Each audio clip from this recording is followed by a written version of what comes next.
Kurumzari. ISTV discussion hour meeting tabri punong po ahamamagta dataram nongchari. Nasigi topic present status of Manipuri Matam Eshei hariba topic asini.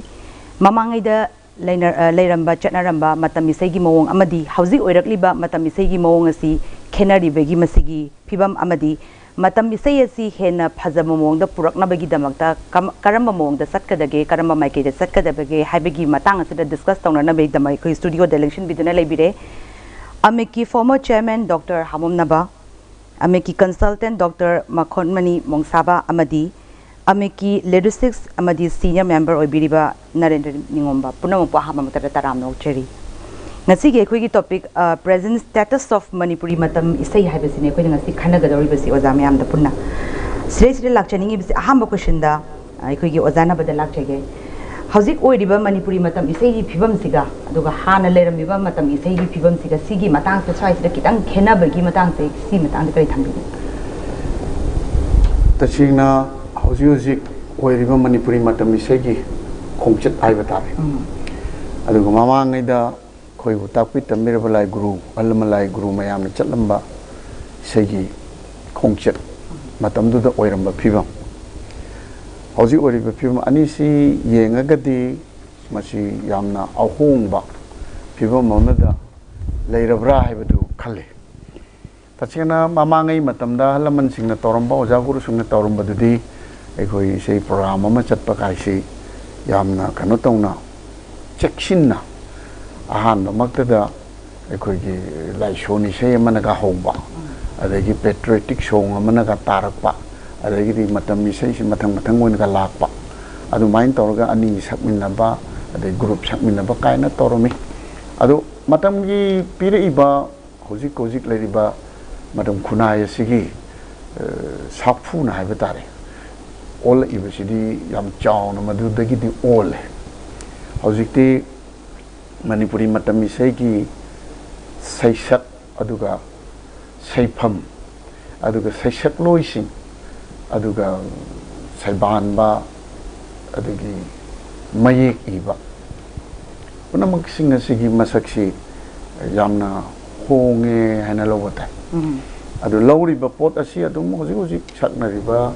matamgi Eshei singsida mami adum taba ngaktan adu tariba singa si aigi samsamba motadi hayo pochi hoji ki khunai sigi maying se style of life se sina pirakpa Itilni ay adhamjage adu mayek ibasu society sigi hojik leriba portion pirakpa aduna mamanga gi train duga hojik ki train siga anigi machat sidi yamna khenare na haijeri si hojik ti nongmada saifam si lamdam sida taruk taret na taraga tawbasu yawre magi season namasu he leiba sida aduna artist sing si singer singsi yamena masing ye thira gadi yamna nifu yankai leiba makti nattabra in khalle leiba di panglei de leiba ai adu yamna popular public na miyamna demand leiba pamna ba adugumba seshak loi singdi het khut thek matam 20 ga pha dong man de ai mot ni ko leiram basu yam lai adu mayam si phangna na ba mayam gi function mayam si Eshei gi saifam mayam si ngamna na ba hona rakpada mayam nadi pami kongina demand tori kongina masigi machat sigi pot mayam am lei basi ai uwa phangbrain khali hujiki taseng namati mamange khoina oja guru singde Eshei tamjeringai matam dade oja gi matung in chatpada chauba sumang chauba lampak chauba sangoi amada Eshei tawni haibada miyam krik inaraga saisakpa saikongba mayam si ngai den leirame adai mayam si la kanda lai kan kuba pro wa ya nille ba adu hojikki lifestyle sina saifam du da ekoi gi babuk la tringai da Eshei sakpa mayam sina ko babuk ngai bo ina to masi hana lakpana hana sakpa kaiwa kanoma leiba dong na tawi akoi leisu lein loi ko adugu mai potu do oirama lena ina su khalli adugu matamna pirakpa ahong baduna saifam masing yam ki ba mama tau ki ba adugi kaya amadi leire adu ngamna ba honarakpada artist singdasu problem de dum lei bujani mo ju wajara bujani mayam si yana honap adu mamangai na yamna oja singna ayai akhong makta hairo group yam lei tab aduna ai particularize to jero I ming ke panjero ai dum kan haijege adu maina lei tab ni na hujikti ayai ba khong ba group musical band hai tariko masi su yamna leiri masing yam phajana leire adu leibani na makoina program si lawra kanda yahon ningi ba artist sing du di miyamna demand to wa artist du hem hairak pani na ma in tanarak pada amasu nangna ba hona ba de mayam ki seba to ba tare ngamna ba hona rak pada sigma problem mayam ama si tholak pa adu gumba su adu ngam phajana mayek sing na leire adagi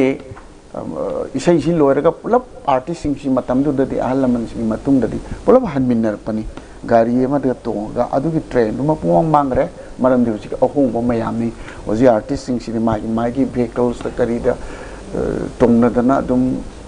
lakpa adagi adum loire chakkiba wari bawo sangna ba nangre ai tare ni mai sai sapal loire mai ki pihum thokpa organizer na pi adum chakki ngakta ni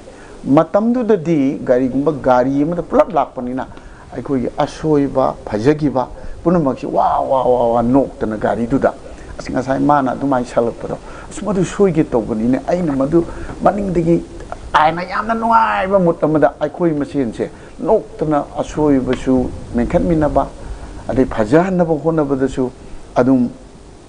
tana mina ba ki pot tu sam song phangbra adu khudong cha ba sing adu matam du yam lei madu program yam da ba saifam yam da ba adu ma ki pot chun oi ba yai adu hojikti adu natre laiba artist singer sing si ga khoi gi amaga se na phamin na ramaga iu unadaba dong na toba khoi gi program ga toba se amna chaning chamang ta da ba aina ujaba khoi chu marak ta yaw bani na hai bidi siliba organizer sing du na ma labra laktribra artist tom ba chaw bu labra laktribra yoro kadori bra yoro idribra adagi musician sing ju lakadori ba lawoidra moi de engage toru kongni na phone si ngak leitena tongna bada even stage the phamjari ba yei ba khong ba sing si su saning ta na yei ba udugum su itong to ba pakhat cha ba moi se soi ge drai na ar phone si tong na tabla tha ba gi bhap da page tha ba gi bhap da le la one mi am ta ngai ri hai sa ado artist ani da ngai nang kadai sigum ba gi yamna tang du performance sigum ba performing art form se masi yamna gyan ta na section na kadai da sogi da ge to puri sakna ri puna masi kadai da sogi da ge mayam na kari hai gi da ge na sakna ba ngak tani adu oira ga su yamna thawaya ba gi pot ma hujiki pot si da udi so hai bi ade yam thawaya na sam badi oram ba ya do ta na ai matang gi program man le ai du nangaroi kai ba gi masa si da tension na ma irei le ba dong na to ba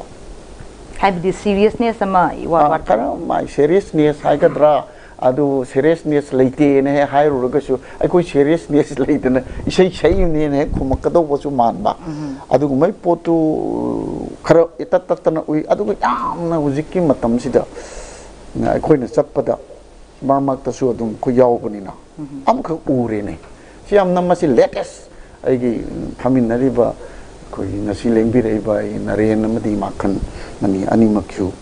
pa na urum gi dum man isai si sakna babok marak jagoi saba yani ne stage ma saraga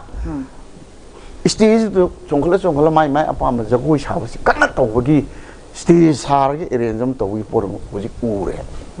masi angak pa ke nom ne adu isai dubu ta gadra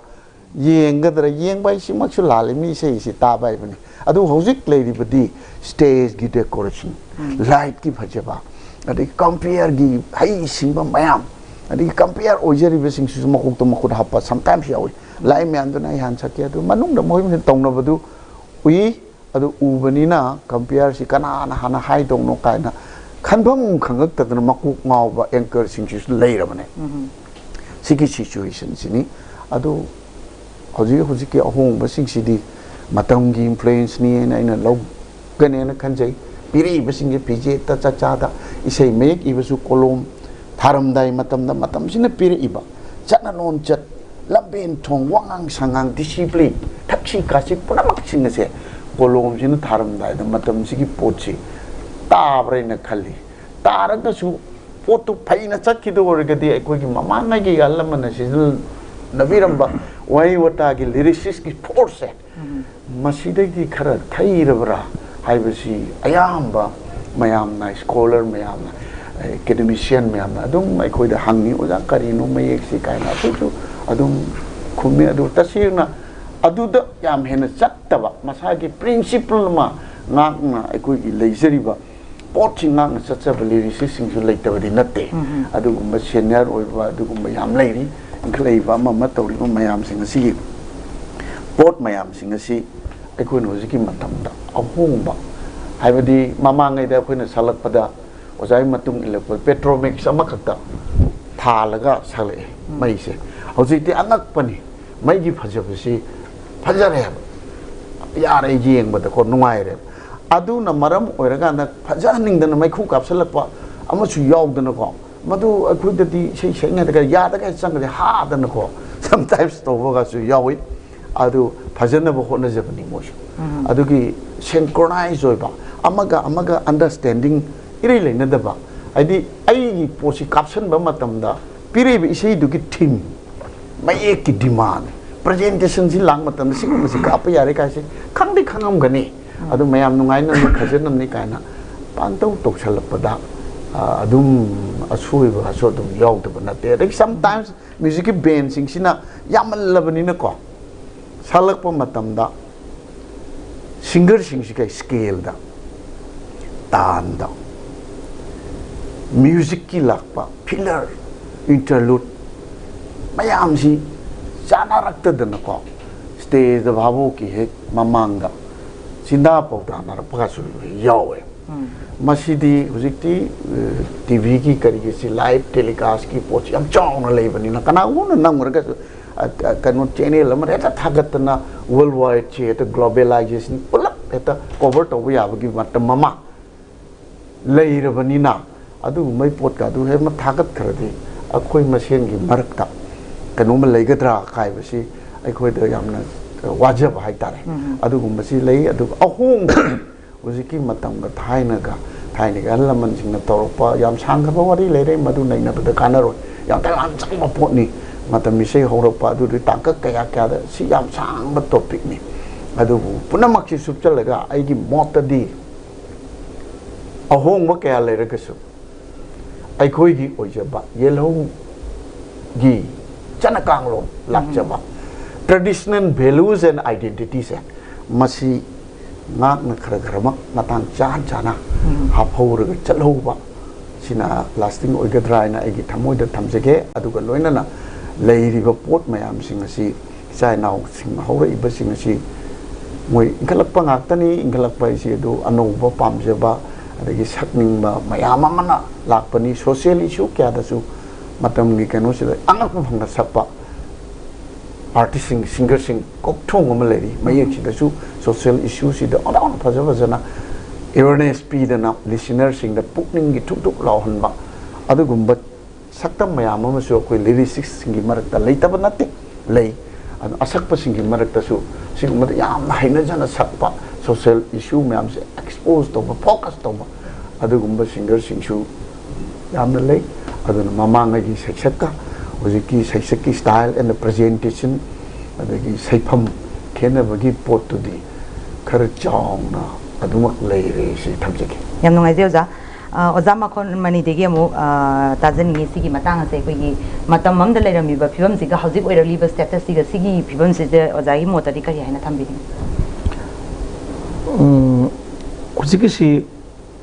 hojiki si wajana shu yam kana haibi gre aidi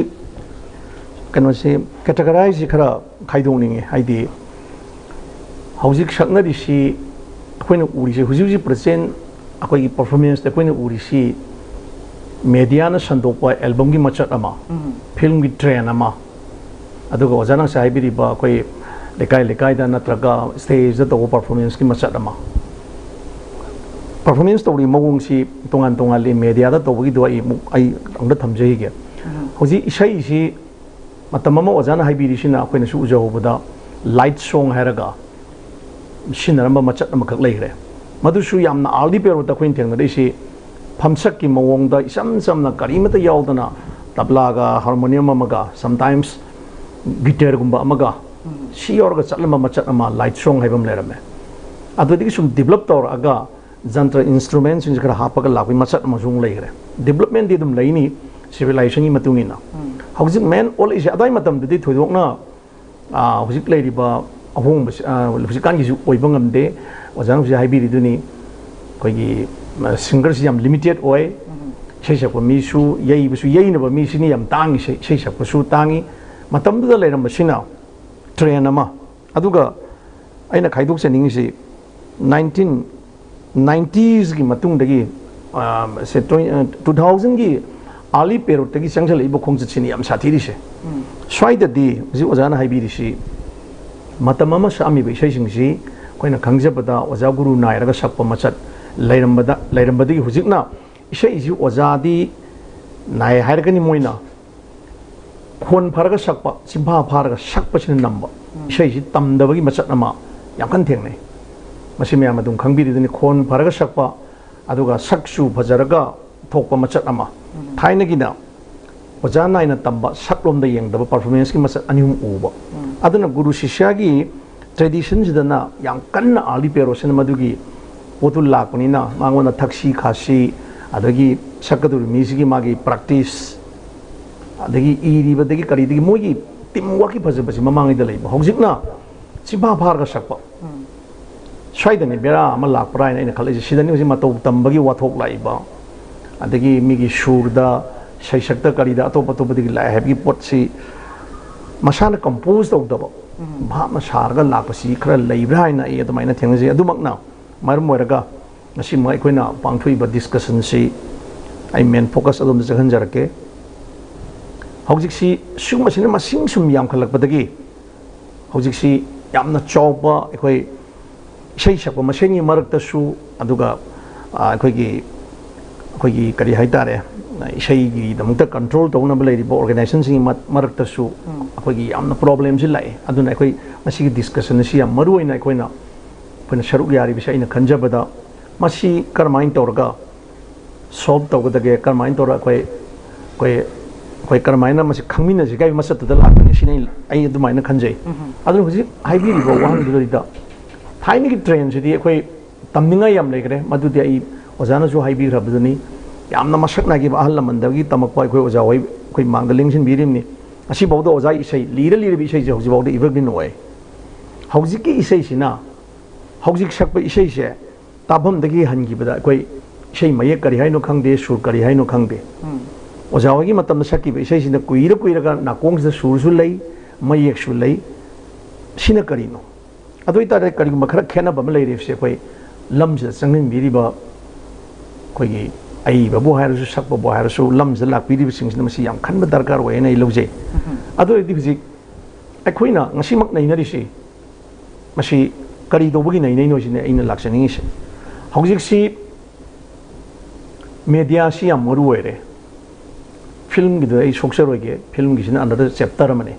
album haibam su leiri am kana puthoi ade album gi dam ta compose the Eshei album gi dam ti ibe Eshei mayak si kana lai si phai masi phai hai dia ina haijani na kari no da Eshei pamjaba aduga lam sida pamjaba mi sing sigi mogi platform ama semba si album si masina mafam ama oi aduna apa apa bayam talent laiba discipline laiba mi si tholon na bi platform si media na hosi puthopi ri si yam maru ina iloji adu hai duna soi khoina hati yam na maning tamba pot khara urak pase masi nangai di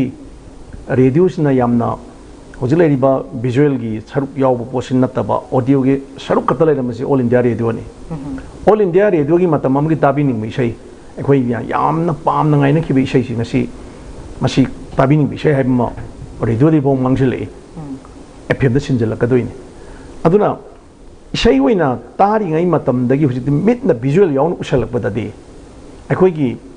listener natraga viewers sing sigi attention si ani makta audio su visual su ani makta ma concentrate tawi lusalai si swai da di akoi da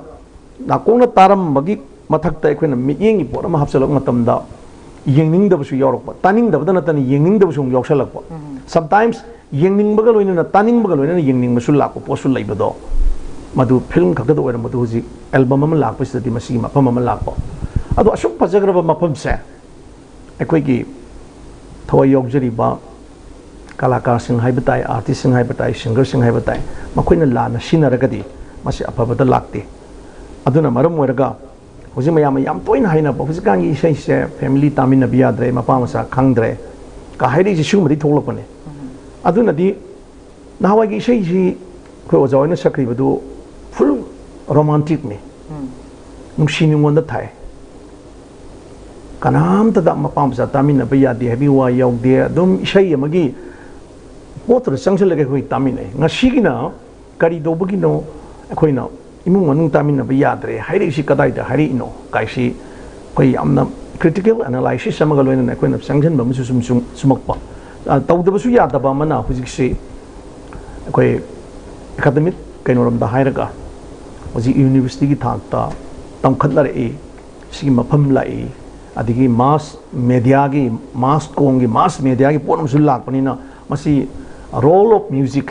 in present situation जी हुजिकी महिरोइदि याम मरु ओइरे अदुननि पोसि concentrate तौरिस सिगुम्बा पोसि लाकपसिददि दुवेना dons खरा लैबताय अदाइदनी कोई ओजा होय करि होय अहलमन मयाम लायोय खरा बाय कोइगी कोई इरक्तगी दिंगसि लैखिद्रब अहल मयाम अखोइना मोयु ngasi जय निंसिंगजै मोइना सिनबिरमने अखोइदा सिगुम्बा सिंगसि लागदि मतम अमगी तमो पहाड़ी फुल रोमांटिक नीने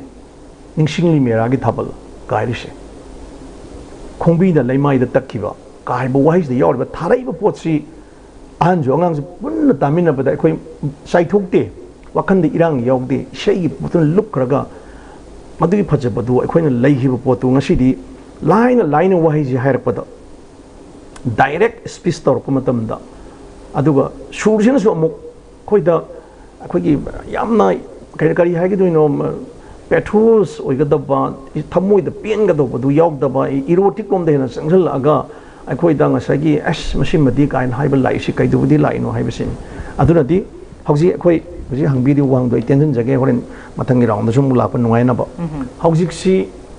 अखोइ मांगदा पोट खर ता लेरे उरे खेनाबसि ओजानाजु हाइबिरे अखोइनासु उरे खेनारिसि करी करिनो हौजिकी इसै सैसक्ता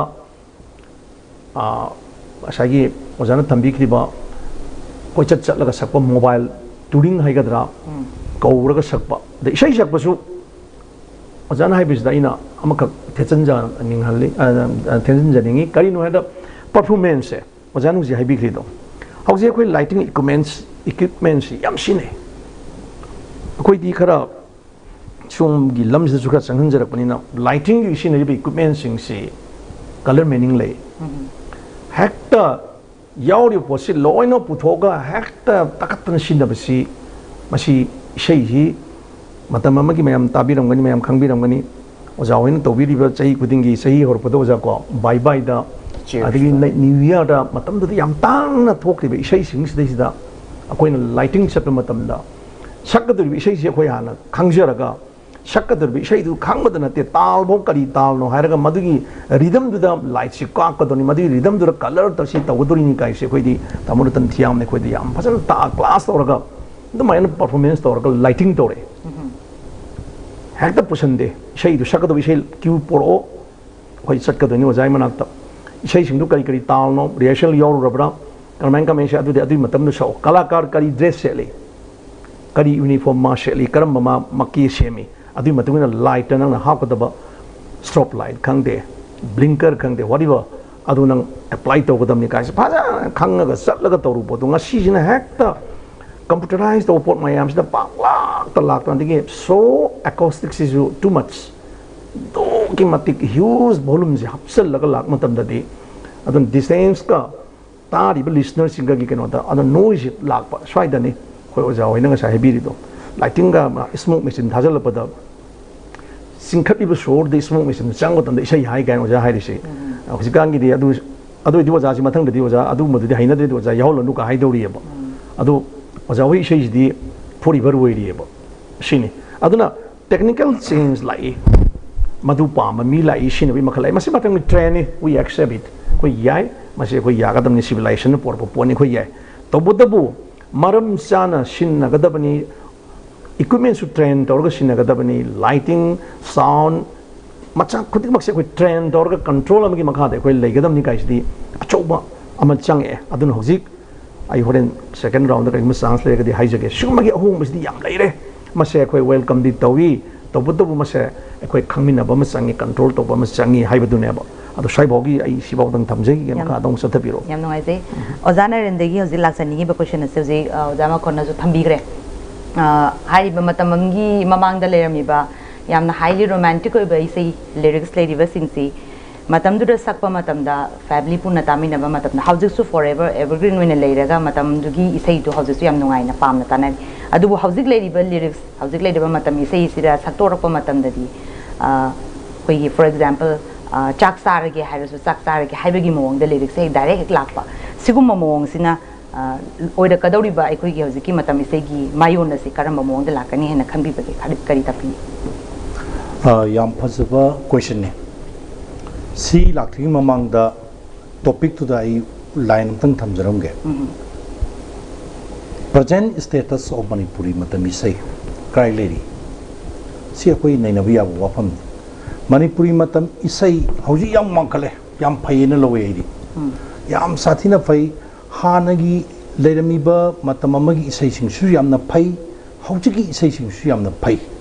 karino aina phai hauji gi isai yam phai hari se har kanda matam gi khongchat amaga sagona bi isai ngakne now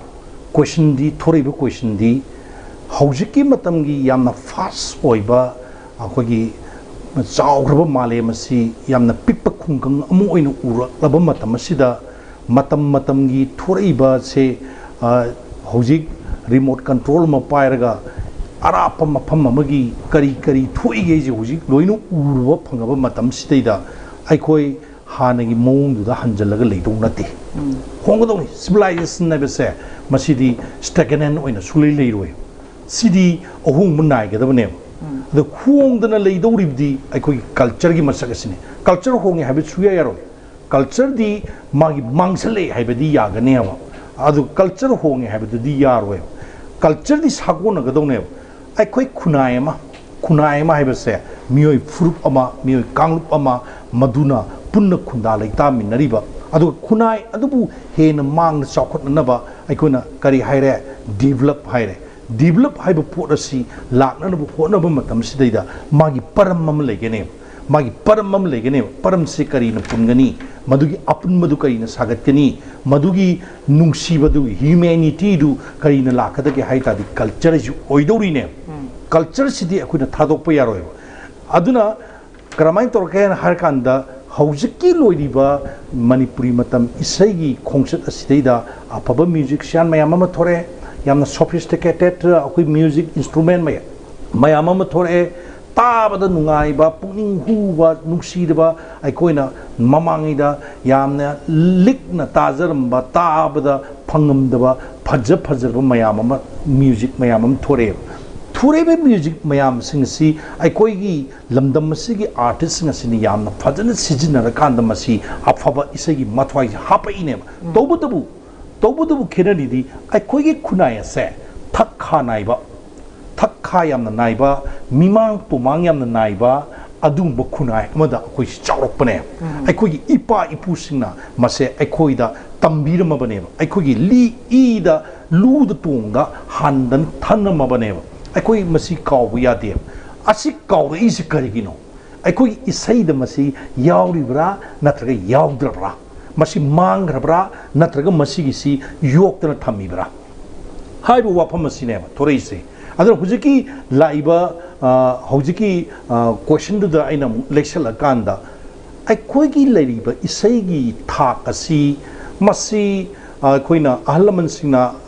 akoigi taba imungda taba nungai amasu nungai te ka haibasi thoribasi ateita amtanati isai haiba porasi da yauri se akoi tasengna ai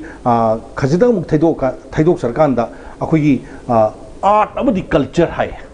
akoina arts and the culture hai ani se susum samna ba yade samnabadi samnagani adubu aniji tongan tongan ba posak amamamne masi aikoi artist sing sina masi bo khangde ada akoi artist sing na akoi culture to wai culture di dam da to de ai hai ji isai gi wana sa de kwai je madu jagoi de obe amada obe amada obe ai culture to mi ne hai culture di am da torum de ba masi ado masi loina ma ki wana te to de adu art to ai artist ne art hai ba se aikoi na makal ohum thokni yeng ba yai masi di aina hai ba nate scholar sing na naina ba mi sing na ahlaman sing na pithibi gi ni yana ba chatna role amada hai number 1 visual art hai bam lai literary art hai bam lai performing art hai bam lai ada performing art sigi manung sei da yauri si khoi music dance drama etc etc sine adu di music ai sida ne ba yauri ba khoi isai hai ri se adu di music sida literary art yaw de biara ro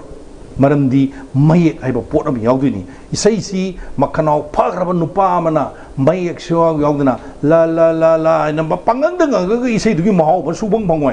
magi sur du phajare hari ba se magi mayek tu hek hap gi isai mayek ki isai gi sur gi phajaba su phang phang mang amoy adu itar ga di mayek hai ba si isai adu gi manung sidaida yamna maru ba masak ama oina swai sidaida song thore ado karamaina aikoina ahlaman singna sijinaram bagi haibada literary haiba pot asi sijinaram eba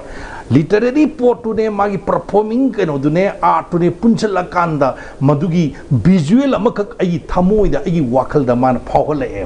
asigi pot asinabu aikogi music haiba pot ase isai haiba pot ase aikogi yamna chawba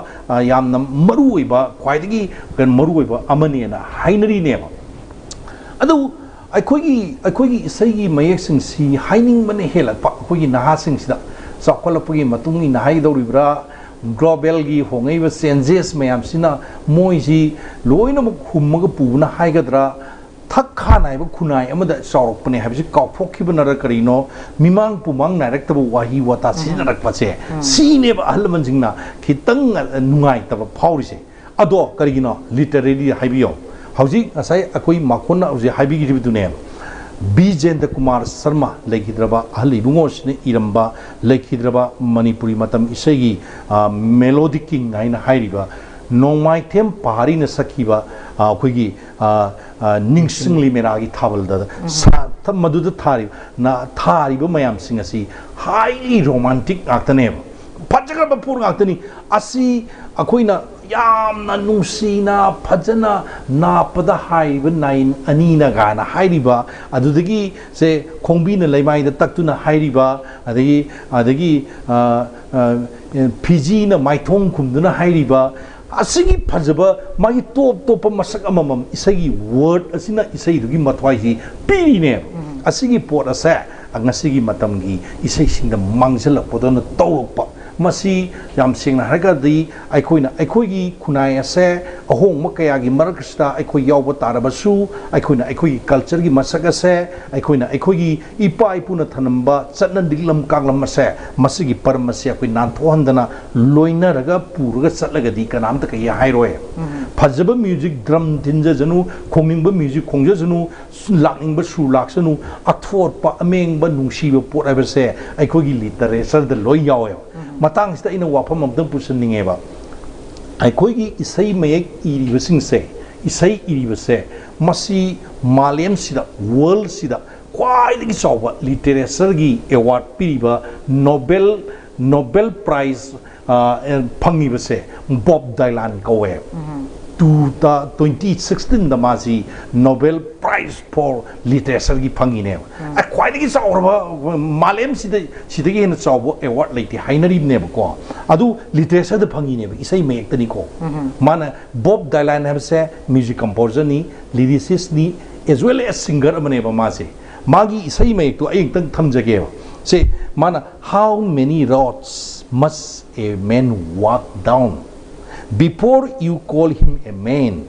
How many seas must a white dove sail before she sleep in the sand? Hi, Benev. Si kari main tawdana sigi magi mayek sing sidida magi mayek si isai mayek sidida karamaina magi Nobel Prize piri no haiba matamsida Nobel Prize committee duna asmaina hae magi pibigi certificate to asmaina palle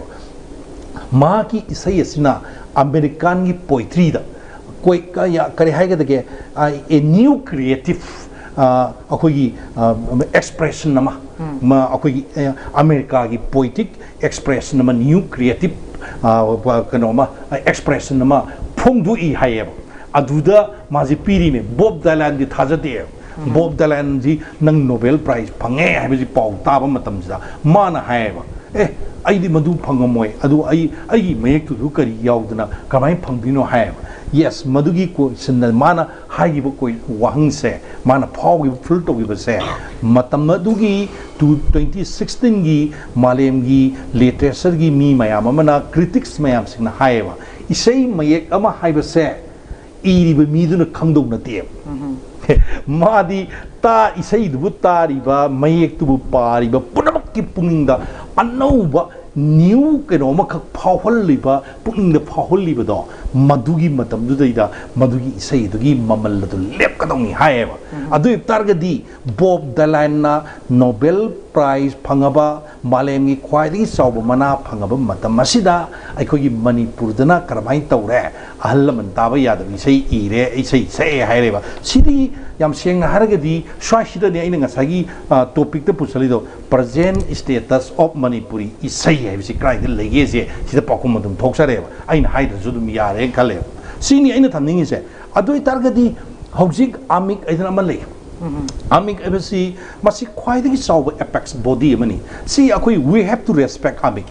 akoi khudimangna akoi amik ase akoi ni yam section na logodawni maramdi amik haira kandu da amik ta kana gumani yaning bana thagi yaning daba madu puno so akoi loi tokse ya akoi kramain tor kanda akoi pot asi pharana bu hona sigi haibase somna kanda akoi khanna bu hona gadawne aduna amik na aina sum tajaba matamda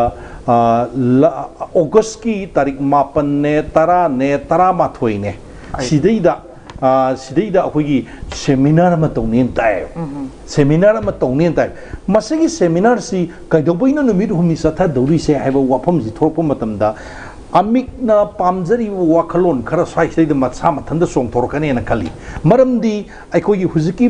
status asi hena phagatna naba min bebhar tongna naba adagi aikogi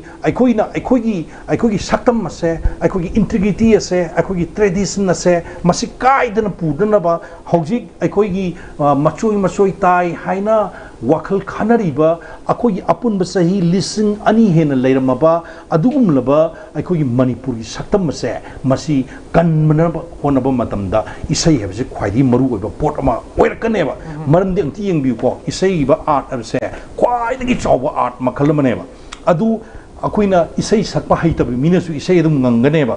adagi isai sakpa haiba miso adum nganganeba chap managaneba magi isai du phajaba musu phajadaba do tongan bamneba isai du sakpa matamda ingonda kari phawgeba ai isai sakpa haiteba adu ai sidi lakpa matamda ISTB gi de lakpa matamda lambi da ai isai ngangeba adu ngangi isai sida ingonda thongnam piba ingonda nungai bam piriba kari nungai bano du de haingamoeba ikoina warasu isai ni nungai rasu isai ni isai ebji maru oibaneba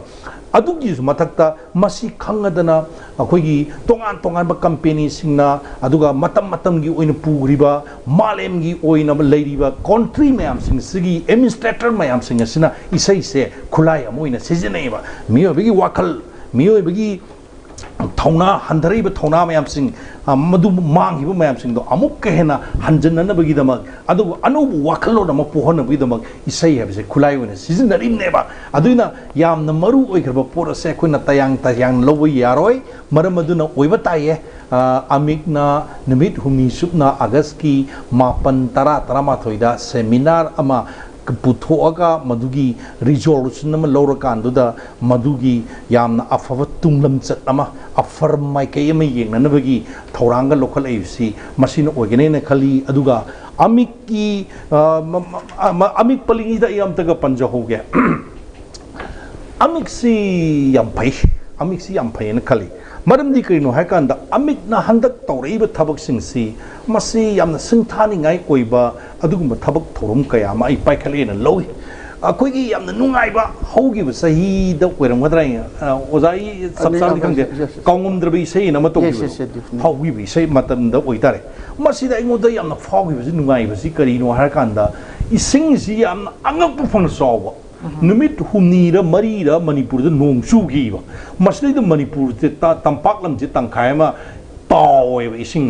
ising the Tau, me Punamuna, Awa Anatarba, Matamasida, me Punamujito, whom Lapong Kanga, the Nox and the Liver Matamsida, Amigna, Atu Matamda, Tauranga Matorga, Sandrakiti, Holda, Madu the Eshei, Macom, Aduni, Eshei, and Torokanda, Madu the Gitigi, Yonopaisa, Masina Sip Minister Gi, Relief on the Moina Pirakanda, Kudong Tivatar, Mushindo, Madu the Angamba. Angam mating krado su sikim to ju lupam to ju mating pibiu no sip minister gi relief panda half ki wase as masidi ondong na pajagraba wakalo ne na khali adugi matung da gi di manipur gi miyam individual mayam su goro basi relief panda masi aduma tong na gi ba 9 and 10 2017 adagi amana ikui gi da ngarang na handa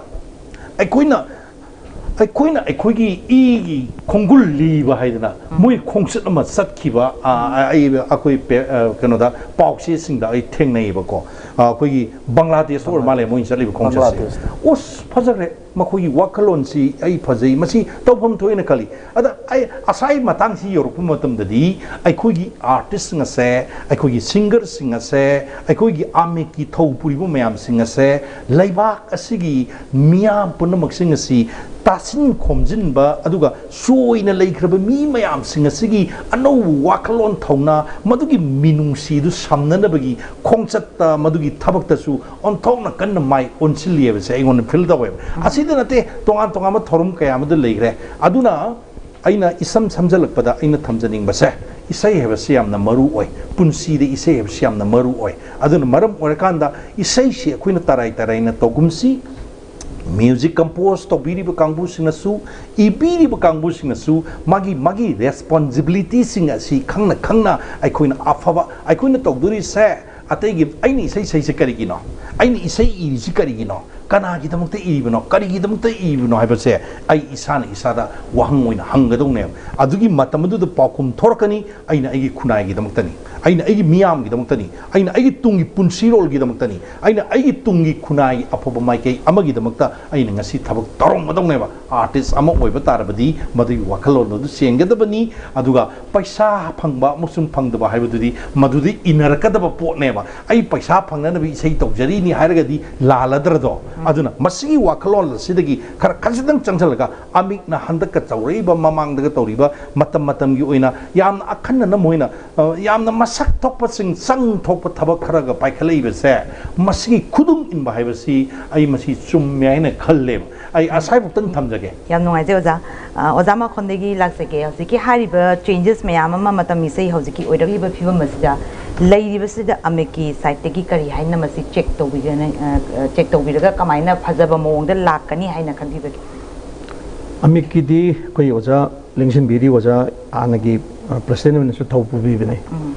ada ameki da leiriba ahlaman amik ta ahlaman yamna lei ai ba adagi ishai bu nungsi bi ba tongan ba sinpham da leiba oijaraga su koi ishai nongai su yam nungsi bi ba dung ba ahlaman adi poktak bi ba yam lei hansing handak si amikna hujik oiriba ngasagi akhoi naina gri issue mayam ama akhoi gi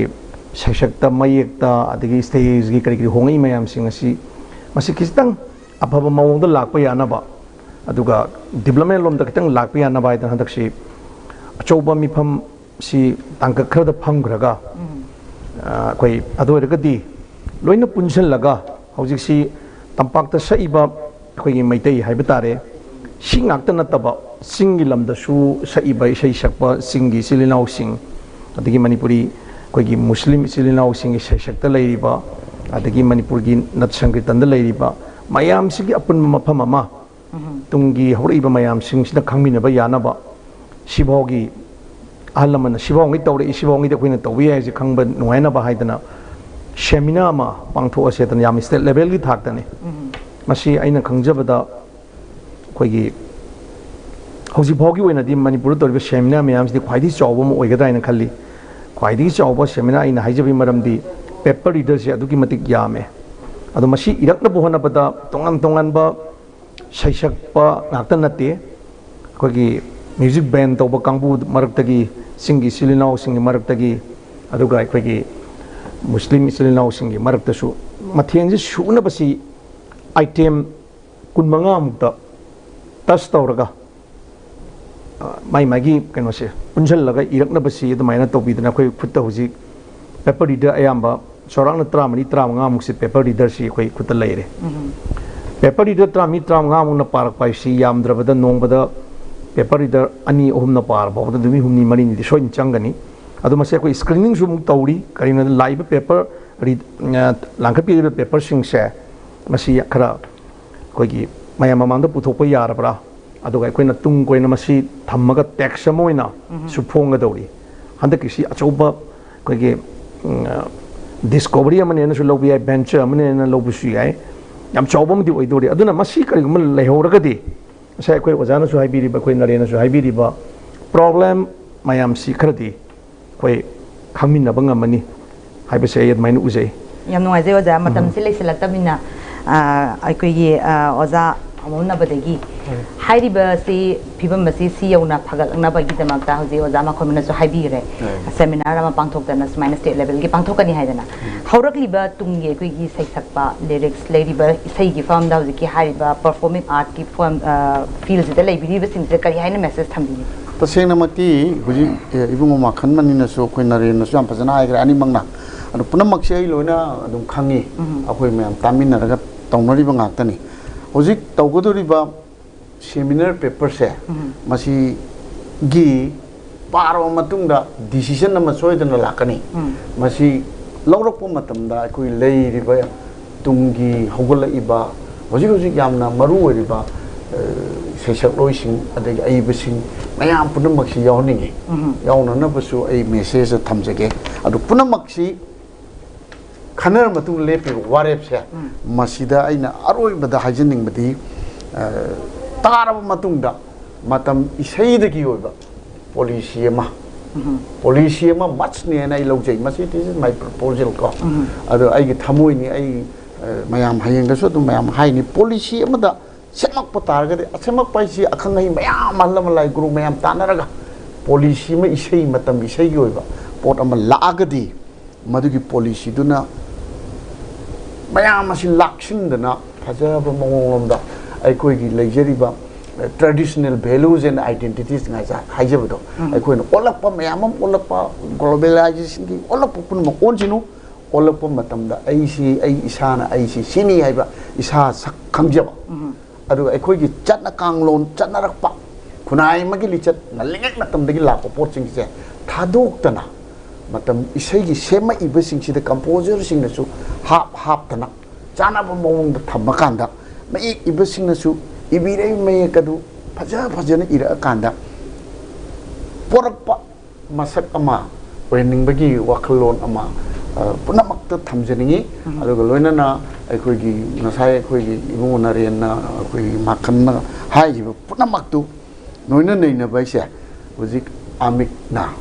अपुन्म Manipur मतम इसै कांगलोसी मसी Meitei ngakti नते तामिलनाडु लमदम सिगी मणिपुरी फुरु खुदिंग मकिनी हुजिक याम तौरे अखोय मोरे द तौरे अदे उखुल द तौरे अदे बांग्लादेश की को लेटेस्ट कनो मयाम से अदु तौरुक मतमदा पुनमकसे कोम मरिंग अदगी नागा पुनमक योक्सल इनी हुजिक से अदुना अखोयना लेजरीबा परफॉर्मिंग आर्ट फॉर्म नि हाइरिबा अखोयगी मतम इसै चे मसीगी मसक्सिना खुंदामिनरिबा फुरुक खुदिमक्से अमत तोयना पुनसिंदना यामना निंगथीजबा महिंग इंग तप्पा लमदम सिगी मसक थोपा लिपुनसिना मतमगी इसैगी सुर मयामना अपुनम मयामगी फुरुक मयामगी सैचक मयामगी कंपाइल तोरकांदा लाकांदा पुन्ना नुक्सी चानना याम इंग तपना हिंगबा लमदम ममा ओइरसी हाइबसी याम नुवाइजे ओजा यामना फजबा मेसेज अमा थंबिग्रे सिगा लोइना लोइना हौजिते मयामदगी कोइना मयामदा खंगहनिंगबा हाइगतार सिगी मोंगदा हाइजनिंगबदी ꯑꯩꯈꯣꯏꯒꯤ ꯃꯇꯝ ꯑꯃꯗ ꯂꯩꯔꯝꯃꯤꯕ ꯍꯧꯖꯤꯛꯀꯤ ꯍꯥꯏꯂꯤ ꯔꯣꯃꯥꯟꯇꯤꯛ ꯑꯣꯏꯕ ꯏꯁꯩꯁꯤꯡꯁꯦ ꯍꯧꯖꯤꯛꯇꯤ ꯃꯇꯝꯗꯨꯒꯤꯗꯤ ꯍꯧꯖꯤꯛ ꯌꯥꯝ ꯐꯣꯔꯑꯦꯚꯔ ꯑꯣꯏꯅ ꯍꯧꯖꯤꯛꯁꯨ ꯑꯗꯨꯝ ꯐꯖꯅ ꯇꯥꯟꯅꯔꯤ ꯍꯧꯖꯤꯛꯀꯤ ꯃꯇꯝꯒꯤ ꯏꯁꯩ ꯑꯁꯤꯗꯤ ꯌꯥꯝ ꯗꯤꯐ꯭ꯔꯦꯟट ꯑꯣꯏꯔꯦ ꯍꯥꯏꯕꯒꯤ ꯃꯑꯣꯡ ꯑꯃꯗꯁꯨ ꯊꯝꯕꯤꯈ꯭ꯔꯦ ꯁꯤꯒꯤ ꯃꯇꯥꯡ ꯑꯁꯦ ꯕꯦꯁ ꯇꯧꯔꯀꯥꯟꯗ ꯑꯣꯖꯥꯒꯤ ꯌꯥꯝꯅ ꯐꯦꯚꯔꯦꯠ ꯅꯝꯕꯔ ꯍꯥꯏꯇꯥꯔꯦ ꯃꯇꯝꯗꯨꯒꯤꯗ ꯌꯥꯝꯅ ꯄꯥꯝꯖꯅ ꯑꯣꯖꯥꯅ ꯁꯛꯄꯤꯈꯤꯕ ꯏꯁꯩ ꯃꯇꯦꯛ ꯑꯃꯇꯪ ꯈꯨꯗꯣꯜ ꯇꯝꯕꯤꯌꯨ तसेंगना मती मयामना आइगी सही मयामा ताबिरे अदुग आइना हेक तौर कांदा आइगी सक्चर कांदा पामबगी बुद्धि इसैसी पामना सखिबो ngaktने अदुब आइगी लाइफ की याम चुसन्नबा आइना सक्चबदी जोत चंद्र सन समना इबा पुनसिगी कनोमत थाबा मयक अमखक्ता आइना तेंतना वादुना ता लाक्लवैनी आई चिंगदे No China. Highway say going to be unfavorite. I know some Mayamna, Happy Mana, Mania do a Yuijaba. When she tank, Warakan, she says in Nanga, she should do romantic never. She should do romantic. Nothing's like when romantic Harga. Yamma cannot do Kandia. Adu was idea, pulling work with Shaiga, Sulayaba, Nushira, Tawai Manga, she should do Adam romantic should be sung. Shumbasing a quina, Porivernica has Yamashi, Tunquina Leoba, Shumbasing a sing Miron Dam Kanjaning. Young Isaiah Sigi topic present status of Manipuri Matam Eshei Haibasita Saruga Biriba, Amiki former chairman Dr. Hamum Naba, Amiki consultant Dr. Makon Manimong Saba Amadi, Amiki lyricist, Amadi senior member of Biriba, Narendra Ningumbabu Amokana Tagapa Pong. Thank you. Nasigi the Malta di ISTV discussion hour Matanga Sidelo Sinjeri, meeting Tabi Bapunampu Amokana Krunjeri.